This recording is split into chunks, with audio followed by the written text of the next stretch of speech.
Just to give a little background to everybody else, how Jay ended up in this saga for me was through a mutual friend. So about 4 years ago, a friend of mine asked me to help him find a 77 308. And I found one in South Carolina, and it was a fairly decent car. It needed a little bit of love, but it was okay. I drove it 100 miles, Right. smelled like wet gas, needed, it was running rich.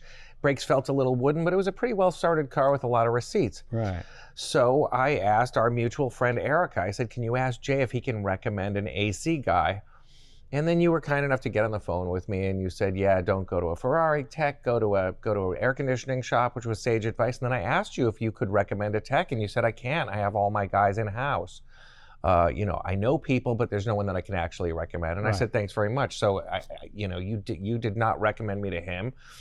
And then Jay Leno's Garage is one of my go-tos to go to sleep at night. It's just like my wife. Well, I'm glad I put you to sleep. I appreciate it. It's it's my wind down because I love cars and motorcycles, especially English motorcycles. And I ran across this episode of you and Donnie. I was like, well, this guy's in Southern California. Let me reach out to him.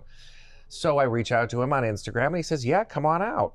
So me and Spader get in the 308, and we drive out to the edge of the Mojave Desert in Lancaster, and he's got hangars full of Ferraris and Lamborghinis and signage like this all over the walls. And he was a very charismatic and charming guy, but just like you said, my ears perked up. There was a few things that weren't right. From the moment I shook his hand, he had soft hands and a perfect manicure. And I wrench on a motorcycle once a week, and my hands have never looked as good as his. And he's got the Gucci loafers and the pressed trousers and the Snow White Oxford. And I'm like, Spader, I think we should get out of here. I don't think this is our guy.